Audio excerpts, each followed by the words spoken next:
അപ്പോൾ ഒരു സ്കൂൾ ലെവലിൽ നിൽക്കുന്ന ഒരാളാണ് ഒരു പ്രിപ്പറേഷനിലേക്ക് വരേണ്ടത് എന്നുണ്ടെന്നുണ്ടെങ്കിൽ നിങ്ങൾക്കൊരു റിയലൈസേഷൻ ഉണ്ടായി, ഓക്കെ ഇതാണ് എൻ്റെ പ്രൊഫഷൻ, എനിക്കിഷ്ടമുള്ളൊരു ജേണി ഇങ്ങോട്ടാണ് പോകേണ്ടത് എന്ന് നിങ്ങൾക്ക് മനസ്സിലാവുന്നുണ്ട് എന്നുണ്ടെങ്കിൽ നിങ്ങൾ ഫോക്കസ് ചെയ്യേണ്ട ഒരേ ഒരു കാര്യമുള്ളൂ.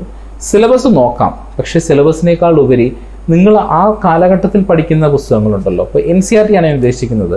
നിങ്ങൾ ആ കാലഘട്ടത്തിൽ പഠിക്കുന്ന പുസ്തകങ്ങൾ വളരെ കമ്മിറ്റഡ് ആയിട്ട് പഠിക്കുക എന്നുള്ളതാണ്. അപ്പോൾ പഠിക്കുക എന്ന് പറയുമ്പോൾ മാർക്കിന് വേണ്ടി പഠിക്കാതിരിക്കുക.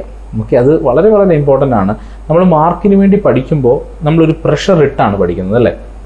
അതിന് പകരം നിങ്ങൾ എന്താണോ മനസ്സിലാക്കാൻ ശ്രമിക്കുന്നത്, എന്താണോ നിങ്ങൾ പഠിക്കാൻ ശ്രമിക്കുന്നത്, ആ നോളജിന് വേണ്ടിയിട്ട് പഠിക്കാൻ ശ്രമിക്കുക. അപ്പം നമുക്ക് കുറച്ചും കൂടി എളുപ്പമായിരിക്കും നമുക്ക് മാർക്ക് സ്കോർ ചെയ്യാൻ. കാരണം നോളജ് പ്രോപ്പർ ആണെന്നുണ്ടെങ്കിൽ അതിൻ്റെ ഒരു ക്വസ്റ്റ്യൻ വന്നാൽ നമ്മൾ ഉറപ്പായിട്ടും അതിൻ്റെ ഉത്തരം എഴുതും അല്ലേ. അപ്പം നിങ്ങൾ പഠിക്കുന്ന ആ കാലഘട്ടം, ആ സ്കൂൾ ലെവൽസിൽ നിങ്ങൾ പഠിക്കുന്ന കാര്യങ്ങൾ കൃത്യമായി അറിഞ്ഞ് പഠിക്കുക. ഇത് ഞാൻ എന്തിനു